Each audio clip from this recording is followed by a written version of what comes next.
Assalamualaikum warahmatullahi wabarakatuh. Selamat siang, salam sejahtera untuk kita semua.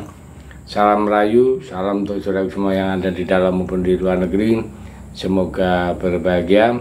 Sedang saudaraku yang baru sakit, mudah-mudahan cepat sembuh. Dan yang bekerja mendapat rezeki yang banyak dan berkah. Amin. Keberhasilan timnas Indonesia U17 menapakkan kaki di tanah Arab bukan sekedar perjuangan biasa. Banyak determinasi dan pengorbanan di dalamnya ya. Dengan begitu capeknya pelatih Nova menjadi salah satu orang yang paling terlibat. Sempat tertekan ya. Memang harapan bagi tim usia muda tak setinggi timnas utama yang tuntutannya macam-macam ya. Dan begitu juga Nova Arianto tetap memegang teguh akan ambisi ya. Termasuk tidak membiarkan anak asuhnya bermain-main sedikit pun. Terbukti hampir semua pemain Garuda Muda badannya bertransformasi menjadi lebih berotot, serta di atas lapangan stamina mereka seolah tak ada habisnya seperti badak.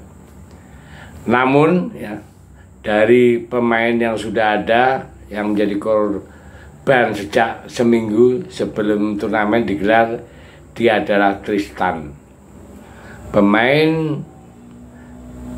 tim U17 yang tidak dapat ikut serta dalam Piala Asia karena mengalami cedera 1 minggu sebelum Piala Asia U17. Dimulai cedera tersebut dialamilah saat tim U17 menjalani laga uji coba melawan Cina, hingga pada akhirnya mimpi Tristan berjuang bersama Garuda pupus begitu saja. Kendati demikian, rekan-rekannya di tim U17 ternyata tak pernah melupakan namanya sedikit pun.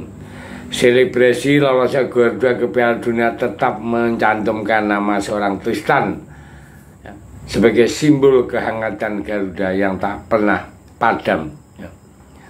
Kemenangan atas Korea Selatan 1-0 dan Yaman 4-1 di fase grup pada akhirnya dipersembahkan untuk kesembuhan pemain, juga agar lebih semangat untuk bangkit, dan hal itu dilakukan sebagai bentuk kekeluargaan para pemain dan tim pelatih mengangkat jersey miliknya ya, seolah kau tetap bagian dari kami. Nah, itu luar biasa ya. Jadi dukungan ini untuk Tristan bersama keluarganya hanya bisa memberikan dukungan dari rumah. Ikut diselimuti kebahagiaan tim, ia terselip rasa haru yang mendalam. Terlihat dari unggahannya yang beredar, Tristan bisa tersenyum bahagia menyaksikan perjuangan tim teman-temannya dari layar kaca. Ia merupakan sebuah energi besar baginya untuk segera bangkit dan motivasi yang tinggi. Melihat perjuangan rekan-rekannya itu, Tristan sangat bersemangat untuk terus meningkatkan kondisi sekarang. Mungkin ia belum bisa tampil di ajang Asia, namun dengan tiket Piala Dunia, mimpi Tristan justru bisa lebih tinggi dari itu. Piala Dunia U17 yang berlangsung di Qatar telah menantikan kehadiran mereka, telah menyiapkan lagu Tanah Airku, dan di sana juga Tristan punya harapan untuk kembali tampil membawa nama Garuda di dadaku. Nah, jadi untuk Tristan ya, semangat, jangan berkecil hati. Kami sebagai fan juga mendukung agar kesembuhan dan nanti bisa main di Qatar bulan November. Jadi sebelum cedera, peran Tristan di atas lapangan seringkali menjadi kunci. Ia lahir di daerah persepak bolaan tanggal 24 Januari tahun 2008 di Jember. Ia merupakan putra dari mantan penjaga gawang tim nasional Erik Ibrahim. Sejak kecil Tristan bermain sepak bola dan hidup di dalamnya dari Asiana Soccer dengan Dewa United. Langkah demi langkah ia jalani dengan keyakinan dan kerja keras. Dan saat panggilan suci datang dari pelatih Nova Arianto, Tristan menjawab tanpa ragu. membawa nama bangsa di dadanya. Dan semangat juang di setiap tackle dan umpan yang ia kirimkan sebuah langkah signifikan dalam karirnya.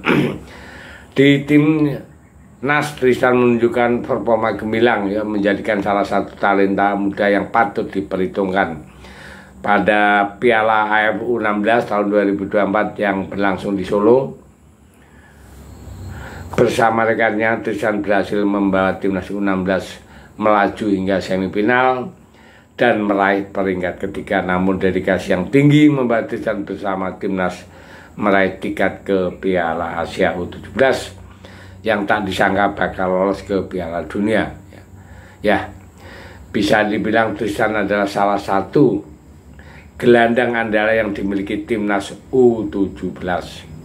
Dia adalah bagian dari generasi tim yang sudah mulai berjalan cukup baik. Tak hanya itu saja, pemain ini cukup menarik dan digadang-gadang menjadi masa depan Garuda. Kini asalnya kembali tumbuh untuk bermain di level tertinggi untuk bersama menaklukkan Piala Dunia. Sebuah mimpi yang tentu saja tak semua pemain bisa merasakannya. Bahkan tim sekelas Jepang, Australia, dan Korea pun tak secepat Indonesia lolosnya. Mereka harus berjuang ekstra keras, bermain 3 laga untuk menggapai tiket impian tersebut. Ya. Ini memang paling luar biasa, ya. Yang paling tragedi seberang benua ada tim muda Belanda U17 yang dipastikan gugur, mengubur mimpinya dalam-dalam untuk bermain di Piala Dunia. Perbedaan nasib dirasakan oleh tim oranye U17 di saat timnas Indonesia lolos Piala Dunia U17 tahun 2025 dengan mulus, tanpa kekalahan, dan justru malah tim masa depan negeri kincir angin harus menerima kenyataan pahit. Ya. Jadi ini adalah tragedi bagi Belanda, ya. Dan hal ini pun sempat dilontarkan, ya, atau dicipir, ya, oleh kakaknya Eliano bahwa sebaiknya Belanda untuk U17 menaturalisasi dari Indonesia. Ya, itu adalah cipiran dari kakak Eliano Ranger, ya. Jadi itu adalah sekedar guruan, tapi hal itu sangat menyakitkan kalau didengar. Ya, oke. Kita Garuda, kita semua. Bravo Timnas Indonesia. Terima kasih. Merdeka.